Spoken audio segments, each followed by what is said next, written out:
Assalamualaikum warahmatullahi wabarakatuh. Perkenalkan, nama saya Tsania Andini dari Prodi Tadus IPS kelas 1A. Di sini saya akan menjelaskan apa itu landasan pendidikan IPS.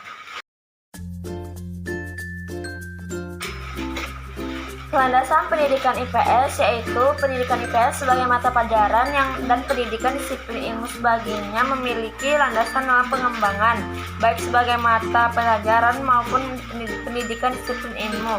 Landasan ini diharapkan akan dapat memberikan pemikiran-pemikiran mendasar tentang pengembangan struktur, metodologi, dan pemanfaatan pendidikan IPS sebagai pendidikan disiplin ilmu. Selanjutnya, di sini pun juga ada pula jenis-jenis landasan pendidikan. Yang pertama yaitu landasan filosofis, yaitu landasan filosofis memberikan gagasan pemikiran mendasar yang digunakan untuk menentukan apa objek kajian atau domain apa saja yang menjadi kajian pokok dan dimensi pengembangannya. Yang kedua yaitu landasan ideologis. Landasan ideologis dimaksudkan sebagai sistem gagasan mendasar untuk memberi pertimbangan dan menjawab pertanyaan. Yang ketiga, landasan sosiologis. Landasan sosiologis memberikan sistem gagasan mendasar untuk menentukan cita-cita, kebutuhan, kepentingan, kekuatan, aspirasi, serta pola kehidupan masyarakat melalui interaksi sosial yang akan membangun teori-teori atau prinsip-prinsip pendidikan IPS sebagai pendidikan disiplin ilmu. Yang keempat yaitu landasan antropologis. Landasan antropologis memberikan sistem gagasan-gagasan mendasar dalam menentukan pola, sistem, dan struktur pendidikan disiplin ilmu sehingga relevan dengan pola, sistem, dan struktur kebudayaan bahkan pola, sistem, dan struktur perilaku manusia yang kompleks. 5. Landasan kemanusiaan. Landasan kemanusiaan memberikan sistem gagasan-gagasan mendasar untuk menentukan karakteristik ideal manusia sebagai sasaran proses pendidikan.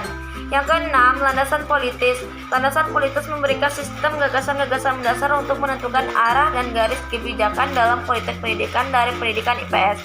Dan yang terakhir yaitu landasan psikologis. Landasan psikologis memberikan sistem gagasan-gagasan mendasar untuk menentukan cara-cara pendidikan IPS membangun struktur tubuh disiplin pengetahuannya, baik dalam tataran personal maupun komunal berdasarkan entitas psikologisnya. Kemudian ada pula fungsi-fungsinya, yaitu fungsi landasan pendidikan berfungsi sebagai membekali anak didik dengan pengetahuan sosial yang berguna, keterampilan sosial dan intelektual dalam membina perhatian serta kepedulian sosialnya sebagai SDM yang bertanggung jawab dalam merealisasikan tujuan nasional. Dan terakhir ada pula tujuan landasan pendidikan IPS.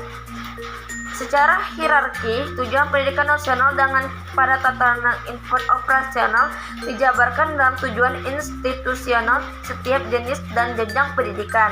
Selanjutnya, pencapaian tujuan institusional ini secara praktis dijabarkan dalam tujuan kurikuler dan tujuan mata pelajaran pada setiap bidang studi dalam kurikulum, termasuk bidang studi IPS. Akhirnya, tujuan kurikuler secara praktis operasional dijabarkan dalam tujuan instruksional atau tujuan pembelajaran. Sekian dari saya. Mohon maaf apabila ada kesalahan kata dan kekurangan kata. Saya akhiri dengan wassalamualaikum warahmatullahi wabarakatuh.